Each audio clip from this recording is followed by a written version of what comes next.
Today, live March 22, 2021. Live World News Headlines. Trump's private Boeing 757 sitting idle in disrepair at New York airport, report. Trump advisor says former president will return to social media within months. Trump ending the filibuster would be catastrophic for Republican Party. Former President Trump's personal Boeing 757 is sitting unused at an Orange County, New York airport, unable to be flown, CNN reports. The full-size passenger airliner, which bears Trump's name across the side in large block letters, has fallen into disrepair. One engine is shrink-wrapped and the other is missing parts, according to the outlet. Getting the plane, which was 20 years old when Trump purchased it in 2010, back into flying shape could reportedly cost hundreds of thousands of dollars.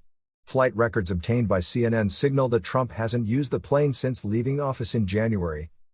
Trump's Boeing 757 was a staple during his 2016 presidential campaign. Since becoming a private citizen, he's been flying on his smaller 1997 Cessna 750 Citation X corporate jet, according to CNN. According to the Trump Organization, Trump's current jet can seat 9 passengers comfortably. The small jet isn't his favorite, a former White House official told CNN. It also doesn't have his name on the outside. The source went on to explain the cost behind operating the large airliner, which the Trump Organization website dubs his crown jewel, was a financial strain. Flying that thing was so expensive. I don't think people realize that just to get up in the air and make one stop was literally tens of thousands of dollars, CNN source said. CNN aviation analyst David Susi note that operating a Boeing 757 can cost anywhere from $15,000 to $18,000 per hour. It's an older engine and parts availability is becoming a challenge, so operating costs go up significantly, Susi said, according to CNN. Most airlines are retiring the 757 since more cost-effective models are now available. According to Forbes, chartering a 757 similar to Trump's would cost about $25,000 an hour as a base charge. A jet similar to his Citation X would be in the price range of about $30,000 total. Trump's Boeing airliner, which includes a master bedroom, a 57-inch television and 24-karat gold seatbelt buckles, can comfortably fit 43 passengers. Trump advisor says former president will return to social media within months. Former Trump administration senior advisor Jason Miller said Sunday that the former president plans to return to social media in the coming months with his own platform. Miller told Fox News' MediaBuzz that Trump was returning to social media in 2 or 3 months with his own platform. Miller also added the platform would completely redefine the game and rake in tens of millions of users. The Hill has reached out to Trump's representatives for comment. The news comes months after Trump's Twitter account was permanently suspended following posts made in early January that the platform determined posed the risk of incitement of violence in the wake of the deadly insurrection at the U.S. Capitol. Trump, who had frequently posted on the platform before and during his presidency, had initially been temporarily suspended from Twitter after the social media platform determined that posts he made about the riot were determined to have violated the site's guidelines. Droves of his supporters overran the Capitol as Congress worked to certify Electoral College votes that affirmed his defeat in the presidential election. During the insurrection, Trump tweeted asking his supporters to remain peaceful and support law enforcement, who his supporters rushed past to break into the Capitol. A Capitol police officer died as a result of the riot.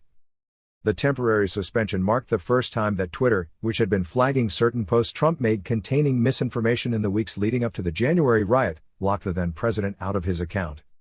Not long after the temporary suspension, Twitter announced it would make the ban permanent, hitting the risk of further incitement of violence posed by the then president's posts. In an interview last month, Twitter's chief financial officer, Ned Siegel, said the company's ban on his account will remain even if he decides to run again for office. The way our policies work, when you're removed from the platform, you're removed from the platform whether you're a commentator, you're a CFO, or you are a former or current public official, Siegel said. Facebook and YouTube are also among the companies that place suspensions on Trump's accounts on their platforms after the Capitol riot. Trump ending the filibuster would be catastrophic for Republican Party. Former President Trump is warning Republicans that any effort to abolish the Senate filibuster would cause irreparable damage to the party. During an interview on the podcast The Truth with Lisa Booth, Trump discussed Senate Minority Leader Mitch McConnell, or KY, and his attempts to fight off talk from progressives to eliminate the long-standing filibuster rule. "Look, he's hanging by a thread right now with respect to the filibuster," Trump said of McConnell.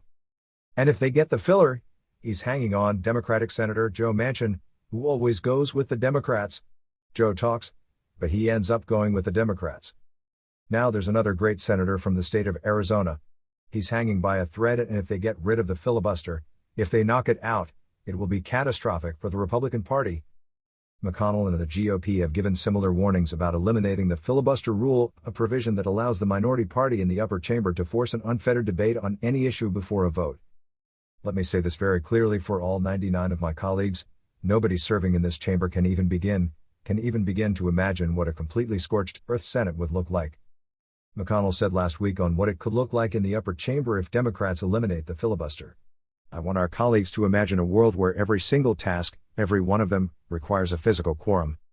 Members of both parties have used the rule for decades to block legislative pushes from the opposite side of the aisle. The Senate requires 60 votes to end a filibuster and move to a vote. Currently, both parties have 50 senators, with Vice President Harris serving as a tie-breaking vote for Democrats. President Biden, who spent more than 3 decades in the Senate, last week signaled support for the talking filibuster. You had to stand up and command the floor, and you had to keep talking along, Biden said of past rules requiring someone to continuously hold the floor to keep a filibuster from being broken. Once you stopped talking, you lost that, and someone could move in and say, "I move to the question of." You've got to work for the filibuster. It is almost getting to the point where democracy is having a hard time functioning.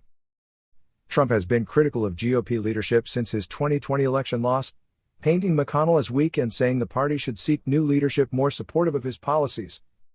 But if you look at what happened in the election, Mitch McConnell should have fought. He did nothing. He should have fought. They should have fought. That could never have happened to a Democrat, Trump told Booth. What happened to us with the presidential election could never have happened to the Democrats. You would have had a revolution if the tables were turned. You would have literally had a revolution. And guys like Mitch McConnell, they don't fight. And now he's hanging by a thread. Don't forget to comment below with your common sense and subscribe to your podcast. This helps bring the podcast to life and grow it. You can follow us on Instagram, Twitter, Facebook. We can't wait to continue this adventure with you. Support us on PayPal. Thank you very much and enjoy listening.